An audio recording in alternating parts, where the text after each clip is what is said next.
All right, today we're gonna be taking a look at the Magnum Research Desert Eagle 50 AE. I don't have the box for this particular firearm. This is more of something that just stays in the safe, and I, at the time, did not save the box, but this is one that's not made anymore as far as made by people it's made by, but this is one that is constructed in Israel by IMI, not IWI, but Israel Military Industries.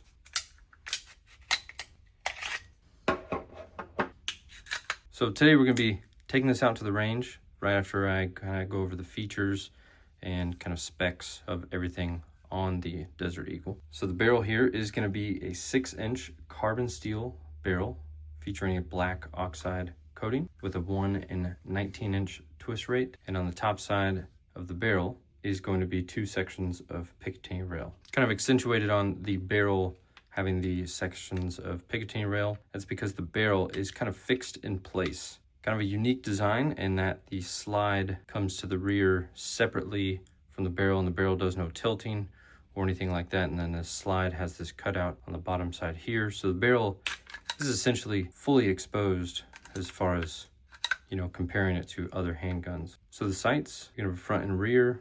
The front sight is dovetailed into the barrel, and it's going to have horizontal serrations right there. The rear sight, there aren't going to be any serrations of any kind on that, but it is just going to be a steel black oxide coated rear sight that's dovetailed into the slide portion, and it just has a U-notch sight, and there's somewhat of your sight picture there. So the slide is going to have slide serrations both on the left and right hand side. It's also going to be constructed of carbon steel and features a black oxide coating. Pretty much every single thing on here is going to be constructed of steel and also have a black oxide coating to include your controls, your frame, the barrel, the slide, the sights, the hammer. Pretty much everything is full steel. I mean, this thing is heavy. So onto the frame, it's going to have a full-size beaver tail in the rear here. It's hard to say that this is flared at all, but it is slightly flared on the front side there. So the grip panels, those are going to be constructed of an overmolded rubber. And as far as removing these, I'm not 100% sure. There's no screws of any kind, but I'm sure there are guides out there on how to remove or replace the panels on the Desert Eagle. So your controls, the manual safety is going to be ambidextrous. And so up for fire, and you can see the red right there, and down for safe. And it just locks into, you can see detents milled into the slide there. And then the same for the bottom. Right here is going to be your slide stop, slide release. That is not ambi. It's hard to demonstrate that because pulling this slide to the rear is quite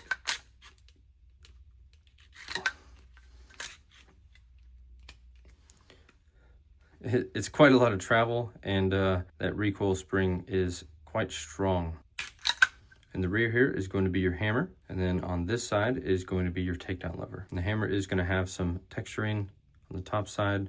So are all your other controls, the takedown lever, slide stop, slide release, your safety, as well as the trigger. It's going to have vertical serrations going down like this. And the stated trigger weight is 4 pounds, and it is not going to fire with no magazine inserted. So the magazine does need to be inserted. I'll go ahead and demonstrate that everything's clear and empty, nothing in the chamber. So let's kind of ghost that trigger. So no take up whatsoever, and a little bit of spring pressure, and then a very smooth break. Every bit of 4 pounds. That trigger feels great. Here's your reset. Kind of creeps. And you hear a click, and you feel the click as well. And then you're right back on that wall. A little bit of spring pressure. Get past those 4 pounds. Yeah, this trigger's great. This is not double action or anything like that. So let's say you pulled the trigger and nothing happened, but you needed to just fire again.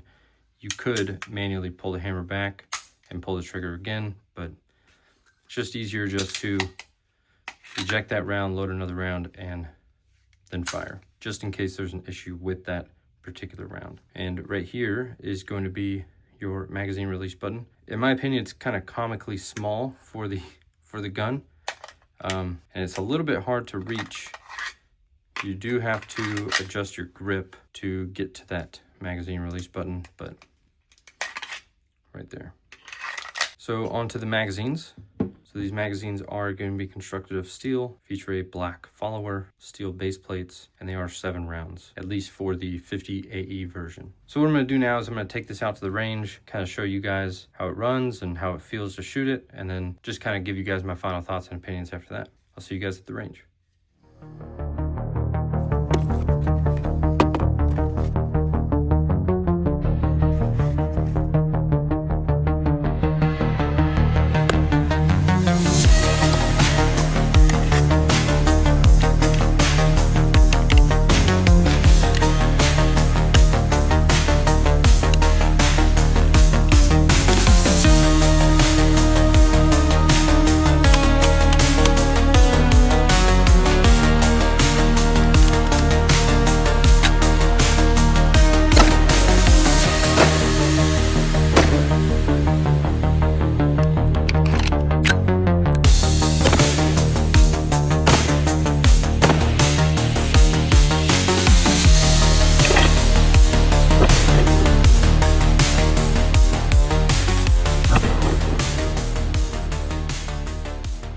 Alright, so hopefully you guys enjoyed the range footage and the unboxing of the Desert Eagle.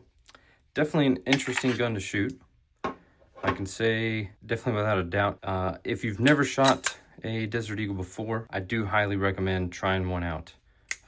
The felt recoil and kind of the way that it shoots is kind of different than any other handgun I've shot before. There's definitely a lot of muzzle flip or muzzle rise when shooting it, but a lot of that energy doesn't get transferred to you, the shooter, your hand or your wrist or anything like that. It's I wouldn't say the most manageable gun, but it's definitely a fun gun to shoot. It does pack a lot of power at the end. That 50 cal bullet is moving pretty slow, but it does hit very hard. And I'll put some data here for you for the rounds that I was shooting. As far as from a practicality standpoint, it's not the most practical gun. You definitely can't carry it. I'm sure someone in the comments will say they've carried one or knows a friend that has carried one, but it's definitely not carryable by any sort of self-defense concealed carry standpoint. Let me get a P365 to compare this to.